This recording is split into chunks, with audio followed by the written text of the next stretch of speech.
Hello, I'm at the Global Impact Film Festival, and I'm here with Stefan Beaumont, the creator of We're Oyster Farmers, and I'm here to talk to him about the film. So We're Oyster Farmers is one of 11 short films that Red Vault did with the Nature Conservancy on Long Island. And it's all, We're Oyster Farmers is all based around two guys who took their science and commercial fishing kind of backgrounds, right, and combined them to this new idea of aquaculture that's going on pretty globally now, right? And what that impact, these actual oysters, these little organisms are having, what the actual impact they're having on the waters around Long Island. So what inspired you in particular to make this film? For me, it was, so I'm fifth generation out on Long Island. My grandfather grew up there, my great-grandfather grew up there. My dad tells me stories of, what the waters used to be. He used to be able to go out right out of his family's backyard into the bays and go clamming and fishing and, all the fun stuff that, a local salty kind of guy would do as a child, right? But now, and even when I was growing up there, he tells me stories, and it's not quite what it used to be, right? It's not even close.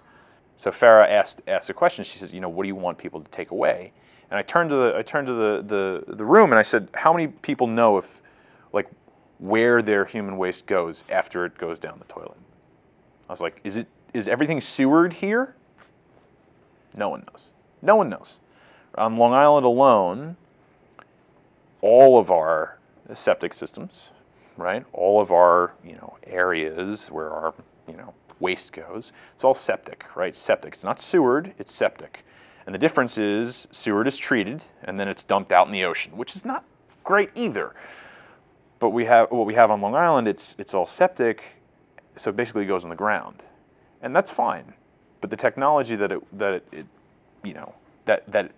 actually was implemented in the 60s doesn't work anymore because of the mass population that's going on globally. The more and more people that pack into a tight space, the more and more waste we create, right? Human waste as well. So these septic systems are failing, and it's leaching into our waters, and it's affecting our aquifers, and then it's affecting our drinking water.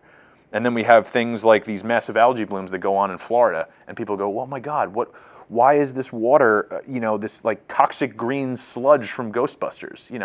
And it's because this algae is super reactive to the excess nitrogen, And it sounds all scientific, but it's not.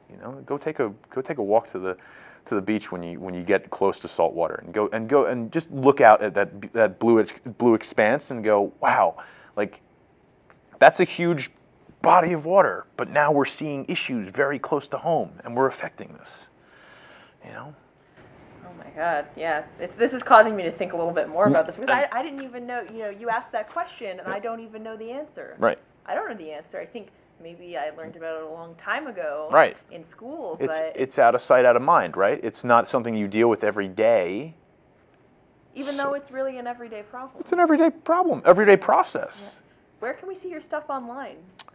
Go check out redvaultproductions.com or nature.org/Long Island Water for the rest of the series. All right. Well, thank you for joining us. Awesome. Thanks.